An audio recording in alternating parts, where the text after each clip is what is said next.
Good morning, good afternoon, good evening, and welcome to the witty and terrible literary escape room that is the Book Club Blind Entry podcast. My name is Casey, and I am your host. Every week, I read a book in its entirety and do research into the background of the book and its author. I then send my co-host a 10-page excerpt or 20 pages devoid of page numbers, a title, or the author.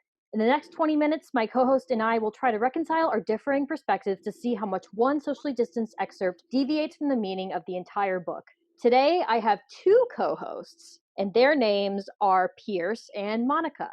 Hello. Woo-hoo! Howdy. Casey, we are so happy to be with you today.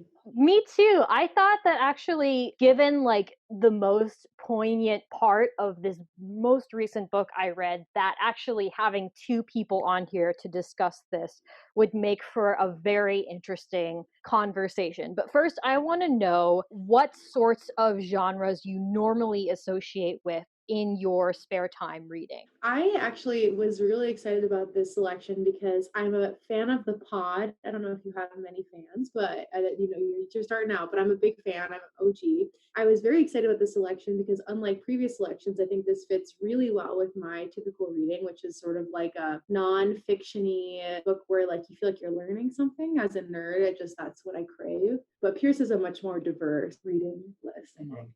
Don't say that. Well, it's sort of his job, so maybe it's something I get paid for. I definitely read a lot of fiction, a lot of anthologies or single author collections or magazines, whether those are maybe more trade or whatever the New Yorker has that week. There's travel writing, there's science investigative pieces, there's just general long form. There's the niche history, whether that's Wobblies or pirates. I really like subcultures. I don't read that many novels. I think I mostly stick to maybe more speculative or maybe things that teach me other things. This is a fascinating book and I'm excited to talk about it. Ooh. What I will say is, as a plug, Pearse got me really into anthologies, which is a new thing for me that is very fun. He's very into the best of food writing, but 2015, Ooh, food writing. So is that all of the blogs that people write before they give you the recipe? That can fill an encyclopedia. I would never pay money to read that again. I'm going to walk away from all of the feelings that just came up thinking about that exists. Anyway, do you guys want to summarize what the excerpt said? Just kind of run through it. It mainly focuses on the research of two different scientists, and it begins in one lab and then it moves to the other more briefly. They alluded to the purpose of the whole book very briefly. I don't know if Casey we got a little glimmer of a clue that said that the book is sort of about your subconscious mind. And so they were sort of trying to have a discussion about what you could infer from other people, what these researchers could infer from other people through something called slivers. So did they use the word sliver? It wasn't the word sliver. Thin slicing. Thin slicing. There we go. That's such a fancy loaded term just to say basically through brief observation or brief experiences and sort of coding them down. The stories we read built on each other, and that the first one was kind of about couples and coding observations of a conversation, whereas the second one was sort of proving that your friends were less accurate at predicting different factors about yourself than a stranger was after observing your room.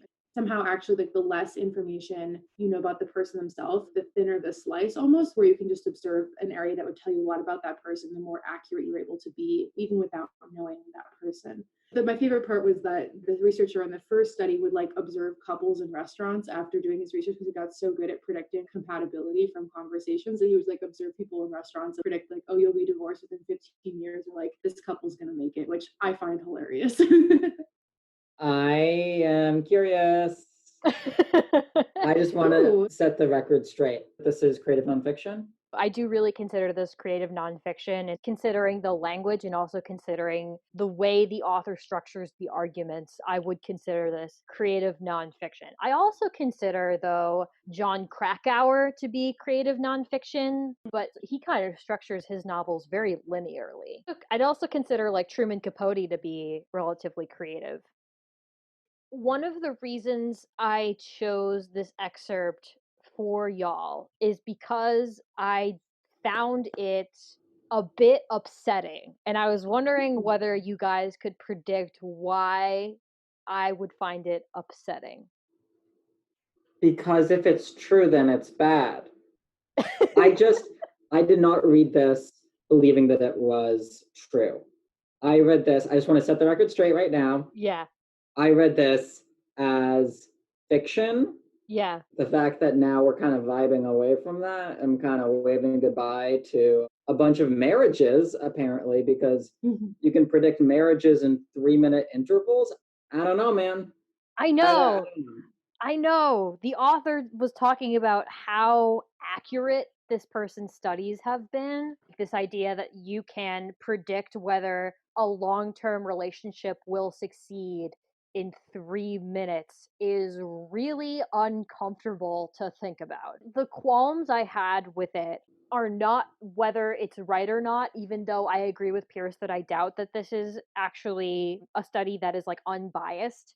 It's the way that they are presenting a romantic relationship. It's like you're going to take a relationship and only study it for the end as like the most important part of what a relationship is. This idea that like your fate is set from your conversational patterns, to me is very doomsday-ish.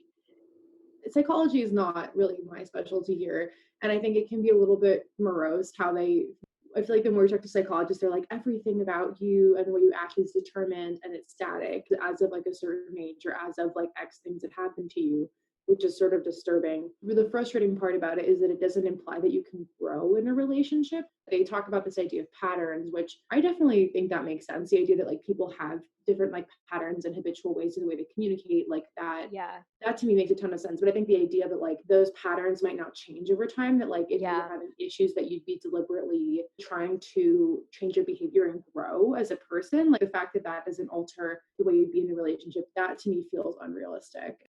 But I will say the one thing I also thought about when reading this is that these are marriages and not a relationship. Because to be fair, I've been in a relationship, but I have not been married. So it's easier for me to see marriage as static compared to like growing and getting to know your partner. But at the same time, I think to me that also plays a role. Yeah, I don't know. It's funny to me, Pearse, that your assumed condition is that it's fictional and that somebody's, I guess, for fun describing fake research studies, which I guess I never see the purpose in that. So maybe that's why I'm like, oh, this must be nonfiction, because no one would entertain themselves by like, concocting this sort of absurd study. But Monica, man, I just read some David Foster Wallace that would throw that theory right out the window.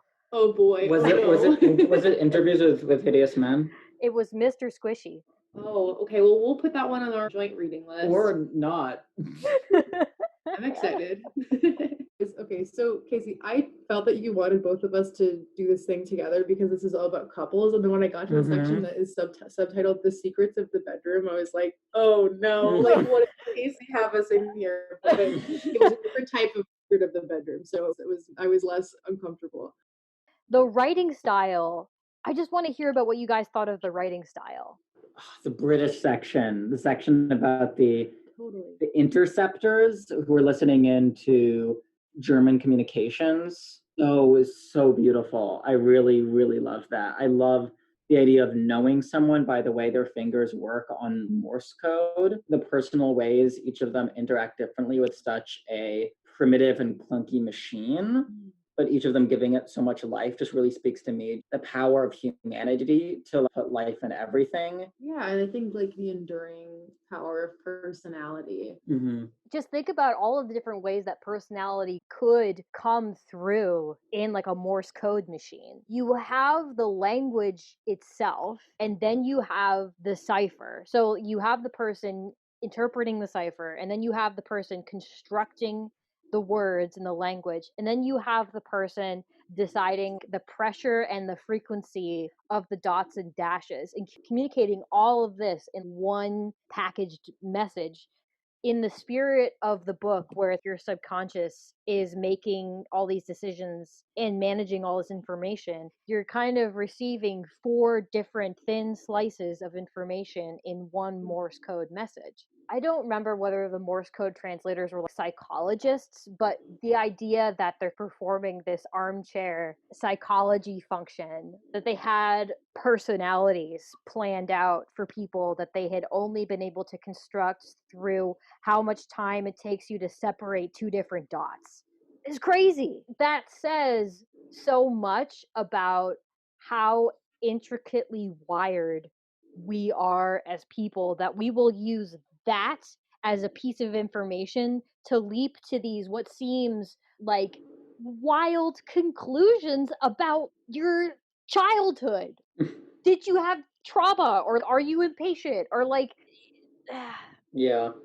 Definitely. We didn't really get into that much in our section or the beginning, just because it was a lot about like how much you can pick up from other people. But maybe it was all a game to show us that psychologists are the real power players in all of this, and that we can't pick up much, but they are experts. Oh, sigh. I don't think it was. I also just want to jump back to the fact that you didn't think that people would make up fictional science experiments for fun, which I think is like all of Vandana Singh's story that I read you to in this room. Yeah, but here's what I'll say is the thing about this writing, which makes it to me more clearly nonfiction than fiction, is that like the writing itself isn't the point of the story. The writing is like doing a good job of laying out the narrative and sort of positioning the different elements, but it's not trying to be deliberately artistic, right? It's just trying to be functional and efficient and demonstrative. That's what makes me think that it's nonfiction, just because it's very deliberately trying to talk you through this idea of like things that are going on under the surface and like walk you through the different research and draw this line between it all. But here's the crazy thing. Couldn't you say that about Upton Sinclair? But I've read one Upton Sinclair book, so I feel like, am I the best judge of this? No. Sure. The Jungle to me is definitely mostly a narrative. It is a narrative. But in a different sense, you could also say Upton Sinclair is walking you through a scenario to get at what's going on under the surface. Yeah, I agree with that statement. It's so weird. This is so much clearly nonfiction, and Upton Sinclair is fiction.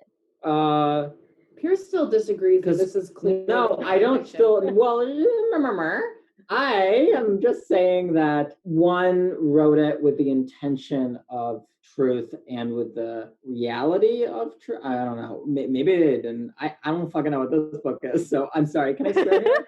Yeah, you can. Pablo swore a lot. Yeah. Pablo swore a lot? Okay. Yeah, my podcasts are explicit. You're in the clear. They're explicit.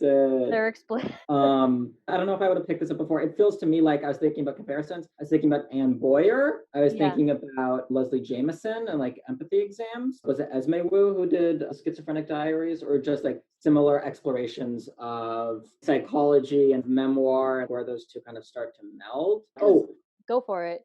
I forgot her name. Hold on. You go.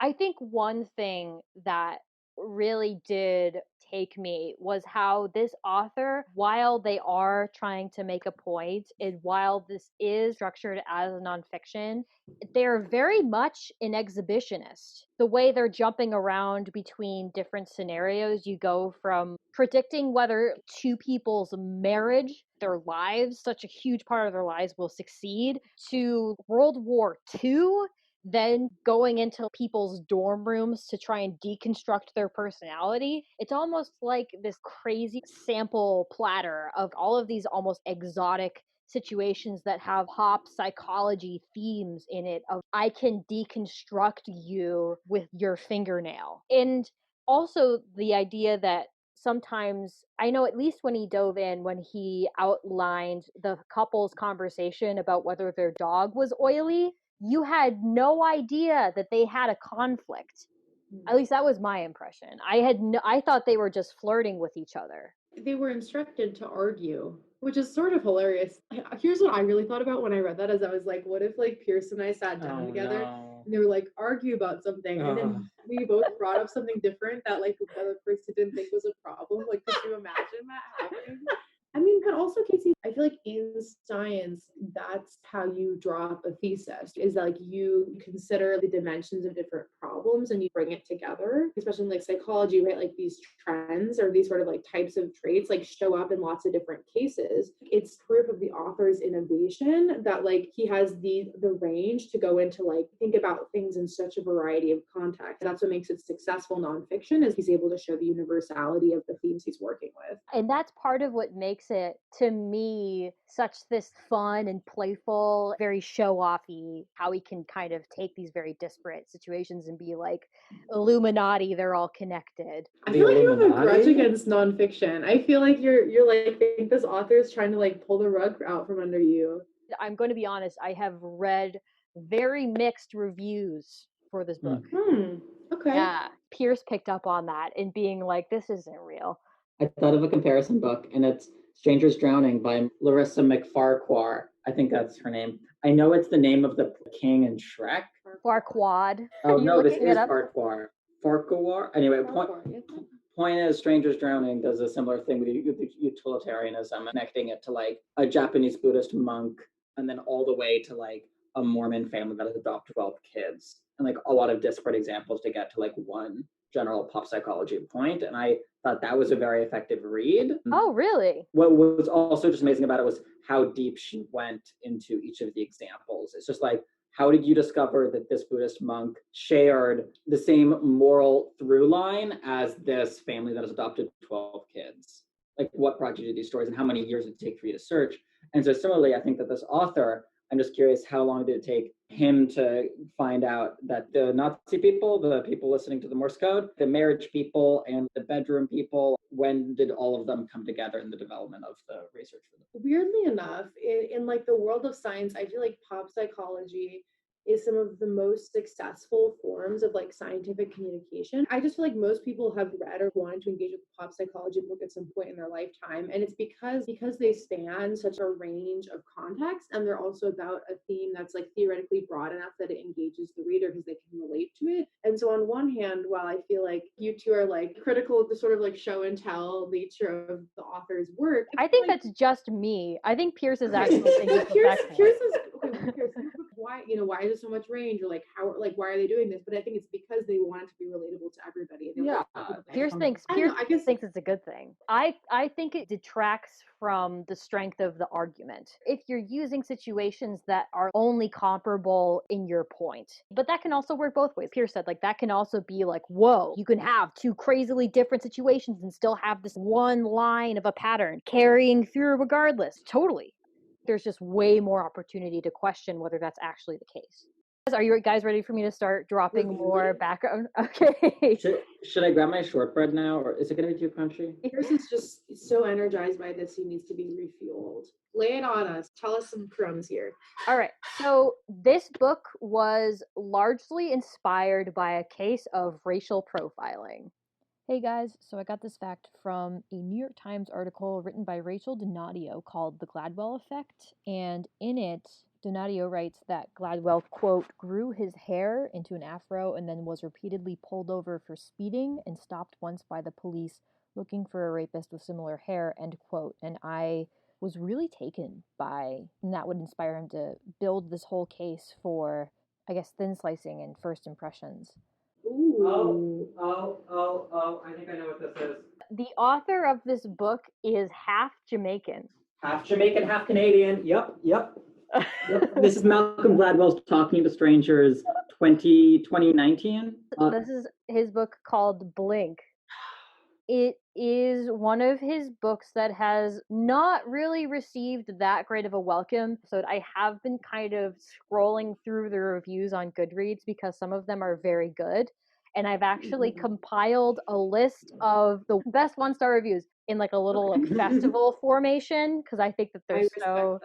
So I'm wondering whether you guys want to look at the top 1-star reviews that I found. Yeah. Clearly, yeah. Here's the first one, and I really like this because the person kind of gave an analogy for a book that was full of anecdotes, and I really like that parallelism. So the first review goes, every so often you need a book to clean your mind from the amazing stories you've read previously and can't get into another one, so you read a book like this. This book served the same purpose as ginger they serve you on a sushi plate.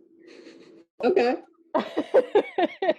The second one is a little bit less intellectual, and it reads long-winded smarty pants gas bag just going on and on and on. Number 3 is there is no 0-star available, else would have given 0 stars, wasted time and money, it all disappeared in a blink. Yeah, that's not a strong pun. I don't know. Number 4 is safe to say that Gladwell did not use the power of thinking when writing this book. I thought that was also a really good contender. Nice and Pearse. Number 5 is apparently this clown only had one good book in him. This wasn't it. I have no idea what the fuss was about. This book was terrible. Oh, wow. Yeah, I know. Whoever called Malcolm Gladwell a clown, wow. I can't wait to find out what you do for a job. Friends don't let friends read Blink. It's an awful book. Casey, we're your friends and you let us read this book. I She must not know. agree with the 1-star review. Yeah. Number 7 is so boring and mundane. Should have been a magazine, an article, and not a book. I was writing a book review once Yeah. for a magazine that closed before they could publish the review, it seems. But I cite in the review that Helen Rosner once said on Twitter, her unpopular publishing opinion is that most nonfiction books should be edited down to become articles. Which I was like, ooh, a hot take. A hot take. I think there are definitely really good examples of that where like I just wonder if someone felt like they wanted the pay bump, but they didn't actually have that much to say. But what I will say is like from Pearse and I reading the 20-page context, like I don't really have a sense of whether or not he has enough to say yet, because like what he's said so far is interesting to me. Mm-hmm. For the point to be made, didn't need a whole book. I was entertained the whole time. Yeah. Like I was enjoying myself the whole time. Okay. So just two different criteria. If we're going to choose, I'd rather have a book with a lot of interesting details, but not getting to the point, than a book that gets to the point and then has no interesting details. The latter is like Getting Things Done, which is like another pop psychology book that like it's been on my Goodreads as currently reading for 5 years just because it's not fun to read. Yeah. But it has a point. Number 8 is Snooze Fest. 9 is a turd, a polished turd, but still a turd. It's ambiguous as to whether it's the author or it's the book. And in number 10, and I just felt that I should include this here, is that someone gave this a 1-star review and said, this is a great book, effective writing skills, just love it. Which is like, wow. Like, I really can't wait to read what you have for your 5-star review. I think this has probably been around 40 minutes, so I think we're good here. So this has been Book Club Blind Entry. Thank you guys so much for coming on. Do you think either of you are actually going to go forwards and see if you can get a copy of this book to read the whole thing? Well, No. I just think that there's more nonfiction that I'm more excited about. There's just so many things I'm curious about. And if it's not well written, I mean, there's so much writing that I could read. So I want to make good use of my time. I recommended that we listen to on a long drive Dragon Psychology 101, which is the first episode of season, I think, 5 of his podcast. And I think something like that is like a good Gladwell. Another good Gladwell is The Ketchup Conundrum in The New Yorker from like 1996 when he talks about the psychological power of ketchup. Stuff like that where he's at his best. But yeah, sometimes he's not as good. Like the one he did about how bad college dining food is and how that relates to equity. Really, that one's really flawed. So, bam! Thanks, Gladwell. Thanks for signing the Harper's letter. Oh no, sorry, that's like a half joke. Like I could just shit on people all day who signed the Harper's letter. There's like 150 of them, but I'm not gonna. It's just like a good Well, this is going out to the masses, Pearse, so I hope you're excited. Always. All right. Well, thank you guys so much. I will see you all next time with a new co-host.